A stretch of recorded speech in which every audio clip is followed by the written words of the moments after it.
அண்ணா வெக்கப்பட்டு குடிங்கடா. வந்த உடனே பாக்கெட்ல இந்த 10 ரூபா கீழே விழுந்துருச்சு.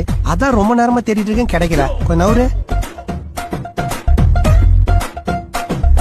புரோக்கர் சொன்னாரு அம்மா அப்பா இல்லன்னா கூட பையன் ரொம்ப பொறுப்பானவர்னு. பின்ன 2 வண்டியில ஆரம்பிச்சவரு இப்ப 6 வண்டி வச்சிருக்காருல. எப்படி ரொம்ப சிம்பிள். 2 வண்டி ராத்திரி ஷெட்ல வச்சு பூட்டிடுவேன், காலைல குட்டி போட்டுரும். பின்ன என்னமா என்னோட கடின உழைப்பு. நிறைய ரெகுலர் கஸ்டமர் இருப்பாங்க போல இருக்கே. சேச்சே, நம்ம வண்டியில ஒரு தடவை யாருன கஸ்டமரு, இன்னொரு தடவை யாருனதா சரித்திரமே கிடையாது.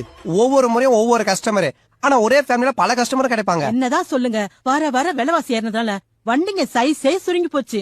ஏன் ஹைட்டுக்கு எனக்கே தலையிடுச்சுன்னா பாருங்களேன். ஆனா நம்ம வண்டியில அந்த பிரச்சனை கிடையாது. நீங்க காலை நீட்டி நல்லா தாராளமா படுத்துக்கலாம். என்னதான் வசதி இருந்தாலும் குறை சொல்றதுக்குன்னு சில பேர் இருப்பாங்களே. அதெல்லாம் மத்த வண்டியில. நம்ம வண்டியில ஏறினதுக்கு அப்புறம் வாயே திறக்க மாட்டாங்க. அதுக்கப்புறம் தான் பேச்சு முச்சே இருக்காதே.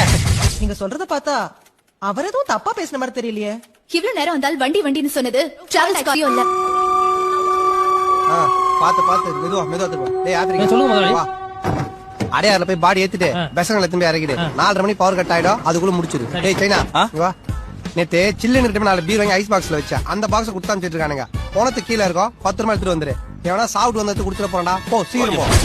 சரிம்மா, அதுவும் ஒரு தொழில் தானே. சம்பாதிக்கிறதோட சேர்த்து சர்வீஸும் பண்றாருன்னு நினைச்சுக்க. சலூன் கடைக்காரங்க கூட தான் கத்தியை வச்சு சம்பாதிக்கிறாங்க. அதுக்குன்னு அந்த கத்தியில காய்கறி வெட்டுறாங்க. எதுக்கு யூஸ் பண்றதுன்னு இல்ல.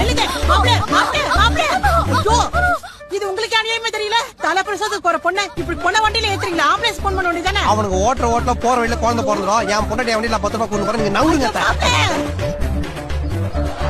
குலுங்கல்ல ஆஸ்பத்திரி கூட போகாம வண்டியிலே பிரசவம் ஆயிடுச்சு. அதுக்கப்புறம் என் பொண்ணு ஸ்கூல்ல அவளை எல்லாரும் பொன வண்டியில பிறந்த பொண்ணுன்னு கிண்டல் பண்ண ஆரம்பிச்சிட்டாங்க. சைலன்ஸ். எங்க சார் உங்க கிளைண்ட்? அது வந்து மேடம், சிட்டியில பன்னி காய்ச்சல் பரவி இருக்கனால என் கிளைண்ட் கொஞ்சம் பிஸியா இருக்கிறாரு. அடுத்த வாய்தாவுக்கு கண்டிப்பா அட்டெண்ட் பண்ணிடுவார். இப்படியே ஏதாவது சொல்லி 6 வாய்தாவுக்கு வரல. உங்க கிளைண்ட்டுக்கு ஸ்பீக்கர் ஆன் பண்ணி போன் பண்ணுங்க. ஹலோ சார், நான் லாயர் ரங்கசாமி பேசுறேன். நீங்க இப்ப எங்க இருக்கீங்க? என் அடுக்கு சட்டி மாமியாரும் அடங்காப்பிடாரி பொண்டாட்டியும் கோர்ட்ல இருக்க கொஞ்ச நேரம் தான் என் செலத்து கூட ஜாலியா இருப்பேன். அது உனக்கு பொறுக்கலையா? உங்களை ஜட்ஜமா கூப்பிடுறாங்க சார். ஏம்பா ஆள் வரலாம், வேற கேஸ் பார்க்க சொல்ல வேண்டியதானே.